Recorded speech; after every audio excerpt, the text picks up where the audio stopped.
Mga ate at kuya, itong si Tamba ay dinurog ng pasimple ni PRRD. Paano nga ba? So, hindi ko naman pwedeng i-assume na alam ng lahat ang nangyari kahapon. Okay? Ito pong si Tamba, at ito po yung nakakalungkot, pumunta po siya ng ah, Davao. Kasama po ang ilang mga senador, feeling ko mga re-electionist ang iba doon, si Ramon Revilla nandun. At saka yung mga kongresista ng 18th or 19th Congress na ba ngayon. Basta kasamahan ngayon ni Tamba sa lower house. Okay. Pumunta doon at namudmod ng ayuda. Marami po ang nag-post na ang ayuda ay hindi natanggap ng buo. 5K po yata yung binigay. Pero yung na-receive ng iba ay umabot lang ng 2,000. Nabawasan po. Baka pagkabigay, bawi. Di ba common yan? Nagba-vlog na tayo dyan, 2023 pa. Or baka 2022 pa nga. Hindi, mga 2023 nila nasimulan yung mga paayu-ayudang ek-ek na yan eh. So, doon po sa nalaman kong probinsya, mga tat kuya, ang pamimigay ng ayuda, 10K, ang gagawin ay, kunwari, kakausapin ka ng staff ng isang kongresista, sabihin, uy, punta kayo sa opisina ni Kong, manghingi kayo ng ayuda, kung may sakit sa inyo, kahit wala, basta punta kayo, mag-submit kayo ng requirements, certificate of indigency, medical certificate, whatever, no? Kahit sa mga matanda daw, yan, bibigyan daw ng mga paayu-ayuda, 10K. Pero ang nangyari po kasi, sa 10K na yon, binawi ang 8K. Pagpasok sa bahay ni Kong, nabigyan ng 10K, paglabas ng gate, hinarang ng mga guards, nababanggit ko na yan sa mga nakaraang vlogs ko, binawi yung 8K, 2K lang ang napupunta sa nabigyan ng ayuda. So, di ba, gaano ka nakakasama ng loob yun sa mga naghihirap ngayon, lalo't mahal ang bilihin, ganyan ang ginagawa. Hanggang ngayon pala, patigasan ng mukha, nangyayari pa rin even in Davao, allegedly, nag-post ang ilan sa mga DDS vloggers na, I think si Kuya Adrian, nag-post yan, no? Adrian Pascual, shout out Kuya, na yung natira sa mga ayuda ay 2K. Mabuti nga 2K, baka nga mamaya 1.5 pa. So namigay ng ayuda itong si Tamba together with the other, hanapin ko yung post ni Kuya Adrian, ano, para ma-share ko sa inyo. Sandali lang ha. Together with the other congressmen, united sila, eme-eme na ganito dapat, dapat may bagong Pilipinas, dapat tayo sama-samang babangon muli, may mga ganun silang pautot. Okay, open ko lang yung post ni Kuya Adrian, baka makita ko yung sinasabi niya. 2K na lang yung natira sa pinamigay na ayuda. Ang sipag Sandali lang po ni-scroll ko. Alright.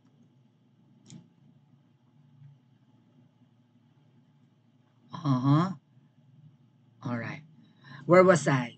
So, namigay ng, ayan, nakita ko kaagad. Dali. Ay, Pokemon. Pakita ko sa inyo. Screenshot here. Okay. Ay, Pokemon. And then, i-present natin. Oh my God. Ang dahil kong ni-ready. Maubos ko kaya ang topic na ito. Ay, mag-like kayo dyan habang nagngangal-ngal ako dito. Hello po sa mga silent watchers ng ating channel ha. Okay. And hello din po sa masisipag nating commenters at sa ating mga likers. So nag-post si Kuya Adrian nga patungkol sa pamimigay at pamumudbud ng ayuda ni Tamba at pakinggan natin mamaya yung kanyang speech na feeling presidente si Tamba.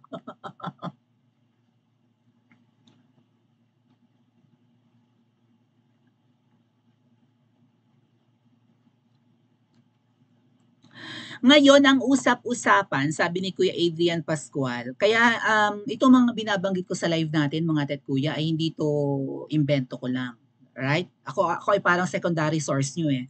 May primary source tayo, katulad nitong post nga ni Kuya Adrian Pascual. Hindi to, kita mo, 1.5 nga pala. Usap-usapan sa Davao City ay 1.5 at ang iba, 2,000 lang ang natanggap dahil kinaltasan.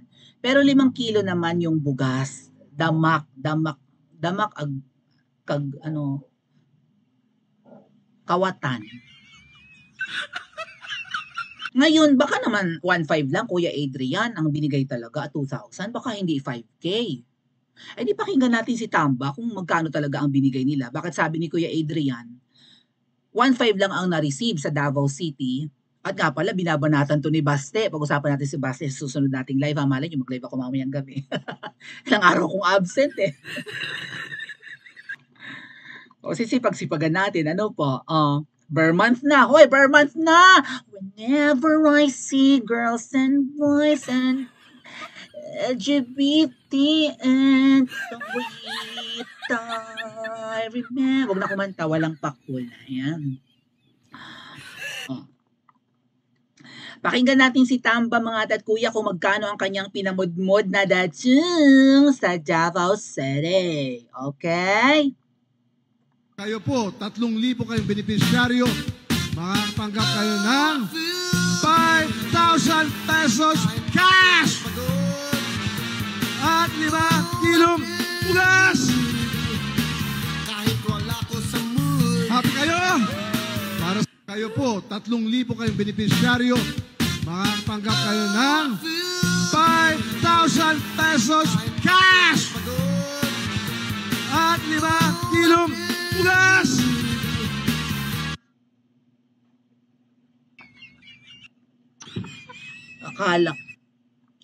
Akala ko mga tat kuya, si Willie Revillame yung sumisigaw. Si Tamba pala yun.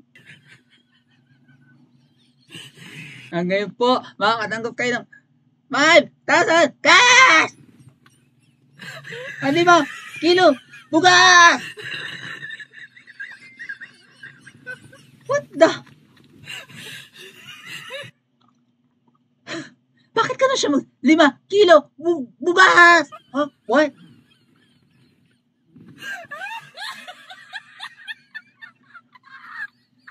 Ginoo ko.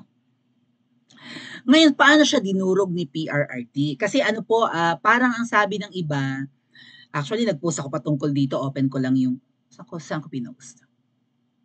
Was it on my YouTube channel? Hold on, pakita ko lang ha. Pinost ko nga pala yan sa YouTube. Dali ha.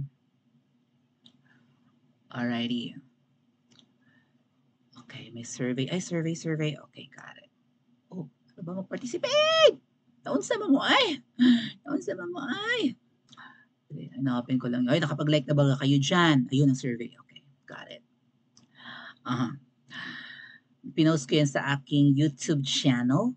Baka sabihin nila, invento ko lang ng mga ano, di ba? O at least hindi nila ako mababanat-banatan na fake news. Kasi may post. Ayan.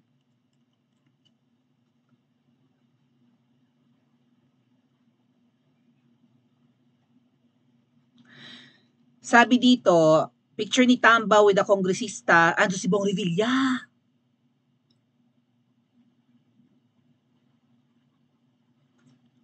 Huwag na tayo magbulahan, sabi ng owner ng quote card nito. Servicio fair o yung akap nila or pamumudmud ng ayuda is tantamount to vote buying. Sa Davao City, yun yung kinasasama ng loob ng ating mga kababayan, mga tatkuya. Sa Davao City, ang namigay ng ayuda, ang mga binaha nasa Luzon, particularly Kamaynilaan and the northern part. Even Central Luzon na lagi namang binabaha. Nasira nga po yung flood control projects dyan sa Pampanga eh. Pangalawang sira na. Nasira nung Karida, nasira ulit ngayong Enteng. Grabe ang baha kahapon. Nasa Maynila ako. Grabe ang baha mga ate at kuya. Nakakaloka. Ang lakas ng ulan. Pero doon sila namudmud sa Davao ng ayuda. At akala mo game show na parang si Willie Revillame kung sumigaw siya. Pesos cash! At 5 kilong bugas! 5 kilo bugas! Armagerd. Inunang bigyan ng ayuda at tulong ang taga Davao, wala namang bagyo doon. Bakit? So sabi nga po, parang vote buying. Actually, ang sabi po, parang ano yan, ilang beneficiary Tamba? Like 3,000? Po, 3,000 kayong benepisyaryo. Makatanggap kayo ng 5,000 pesos cash! 3,000 ang beneficiaries. Tapos allegedly 1,500 lang ang natanggap ng nabigyan. 2,000 kataas-taasan. Binawi ibig sabihin. Bakit doon namigay? Kung may mga binabawi, saan mapupunta yan? Malamang sa local government officials. Maybe sa mga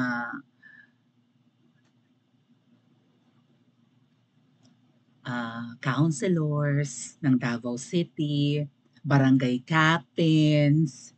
Doon namigay sa Davao City kung saan merong KOJC siege, kung saan teritoryo ng mga Duterte. Anong sabi ni Mayor Baste, pag-usapan na sa susunod nating live, dapat daw buwan-buwan mamigay si Tamba ng ayuda dyan. Ang mga Kuya 5,000, chicken feed yan kay Tamba, kung makasigaw siya, akala mo ang laki ng amount na binibigay. Pera rin ng taong bayan yan. Tapos meron silang mga pinapakitang mga gano'n, yung mga parang mga gift certificates. Meron pa silang pina-imprenta na parang gift card na 100 pesos gift card, pinamigay sa mga tao. Ano mo bibili ng 100 pesos? Ginagawa nilang busabos ang mga tao.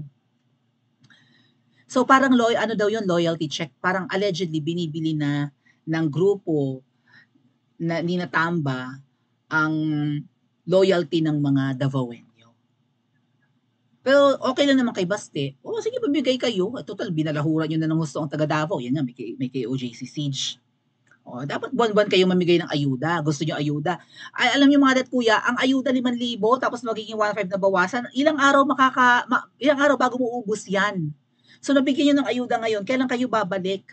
Ano yung gagawin yung tamad ang mga taga Davao? Siyempre marami ibang matutuwa sa hirap ng buhay ngayon, tatanggapin talaga yan. Ang nakakalungkot, bawas naman.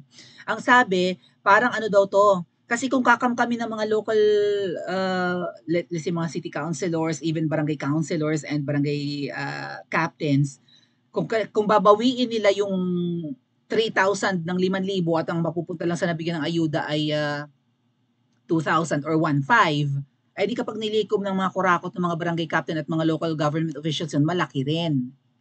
So pabor na pabor ang mga local officials sa mga pamimigay ng ayuda na yan. Ginagawa yung tamad ang mga tao. Anong ginawa ni PRRD para durugin si Tamba? Kahapon din, halos kagabi, ayan, nanumpa bilang Vice President ng PDP Laban si Mayor Baste. Yun lang ang ginawa.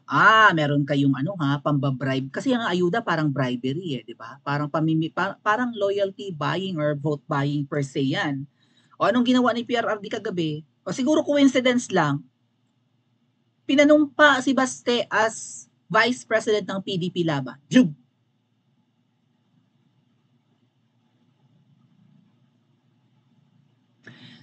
Gusto mo ng loyalty check, Tamba, by pamumudmod? Eto ngayon, magkaalaman. Sino ang magsaside sa PDP? Sinong mga local politicians, even, local politicians, local elections next year Senate pababa. Senate position pababa. Sino ngayon ang magiging kakampi ni Mayor Baste at ng mga Duterte sa PDP Laban? Sino ang sasama? Magkakaalaman. Sige, lahat ng mga politiko na nasa Davao City sumama kay Tamba, o sige, dyan kayo. Ngayon, sino naman ang sasama sa panunumpa na ito ni Baste? Magkakaalaman kung sino ang para sa taong bayan at para sa puting administration. Anong sabi na nag-post dito? Basahin ko lang kasi article ito You have to give it to the Duterte, sabi ni Chito Fuentes, on what was billed as the Marcos administration show of force in Davao City. Kasi nagpakita sila ng lakas, yan nga sa KOJC siege. Yung pagpasok ng kapulisan, namudmod pa ng ayuda. They are showing their force, na sila ang nasa posisyon at sila ang may finances. The Dutertes casually and effortlessly stole the show.